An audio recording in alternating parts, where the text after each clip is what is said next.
Cabin mate 24 hours study hall and work space mobile app download చేసుకుని ఇప్పుడే మీ cabin book చేసుకోండి.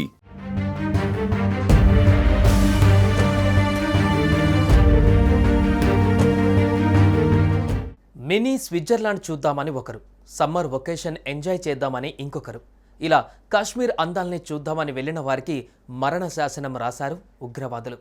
భూతల స్వర్గాన్ని రక్తంతో ఎరుపెక్కించారు. 28 మంది మృతి చెందగా మరో 20 మంది ప్రాణాలతో పోరాడుతున్నారు. ఈ ఉగ్రదాడిలో ప్రాణాలు కోల్పోయిన వారి వివరాలు బయటకు వస్తున్నాయి.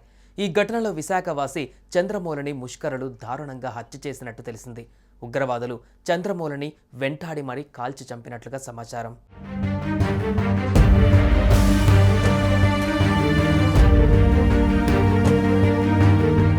కాశ్మీర్ అందాలను, చల్లని ఆ మంచు సోయగాలను చూద్దామని వేసవిలో ట్రిప్ ప్లాన్ చేసుకుంది ఆ కుటుంబం.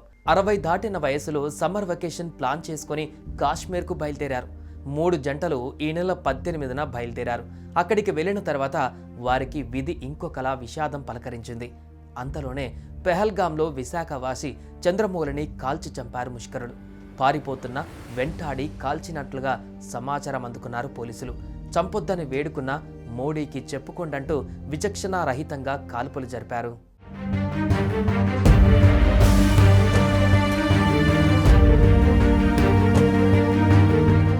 జమ్మూ కాశ్మీర్ అనంతనాగ్ జిల్లాలోని పెహల్గాంలో మంగళవారం జరిగిన ఉగ్రదాడిలో విశాఖవాసి చంద్రమౌళి రిటైర్డ్ బ్యాంకు ఉద్యోగి మృతి చెందారు.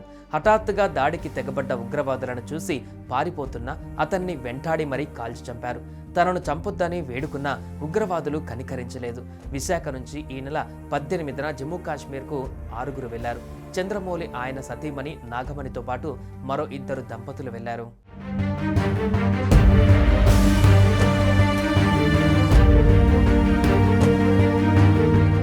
చంద్రమౌళి మృతదేహాన్ని గుర్తించిన తోడబుట్టిన చెల్లెలు, భార్య, కుటుంబ సభ్యులు రోధిస్తున్నారు. వేసవిలో విహారయాత్రకు బయలుదేరిన ఆ కుటుంబ సభ్యులకు ఈ విధంగా విషాదం మిగిలింది. ప్రస్తుతం ఆ మృతదేహాన్ని కుటుంబ సభ్యులతో పాటు అక్కడి నుంచి విశాఖపట్నం తరలిస్తున్నారు. వారి కాశ్మీర్ విహారయాత్ర విషాదాంతమయ్యింది. చంద్రమౌళి మృతదేహానికి పోస్టుమార్టం పూర్తయింది. ఆయన మృతదేహాన్ని ఎయిర్ లిఫ్టింగ్ ద్వారా విశాఖకు తరలించారు. దీంతో చంద్రమౌళి కుటుంబ సభ్యులలో విషాదం అలుముకుంది.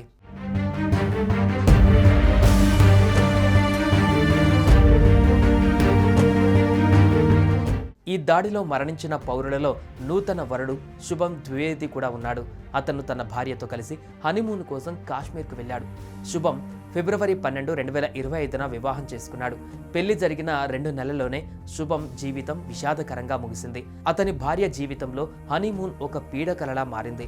శుభం ద్వివేది బంధువు సౌరవ్ ద్వివేది మాట్లాడుతూ ఉగ్రవాది వ్యక్తుల పేర్లు అడిగిన తర్వాత కాల్పులు ప్రారంభించారని చెప్పారు.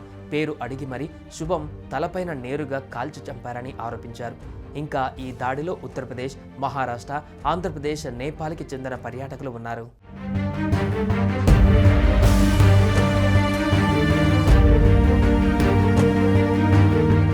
ఉగ్రవాదులు దాడి చేసేందుకు బైసరాన్ వ్యాలీని వ్యూహాత్మకంగా సెలెక్ట్ చేసుకున్నట్టుగా కనిపిస్తోంది. పెహల్గాం హిల్ స్టేషన్ నుంచి 5 కిలోమీటర్ల దూరం ఉంటుంది ఈ ప్రాంతం. ఇక్కడికి ఏ వాహనాలు వెళ్ళలేవు. కాలినడకన ఒక్కటే దారి. అందుకే ఈ విషయం ప్రపంచానికి తెలిసేందుకు కాస్త సమయం పట్టింది. భద్రతా బలగాలు అక్కడికి చేరుకునే సమయానికి వారు అక్కడి నుంచి పరారయ్యారు.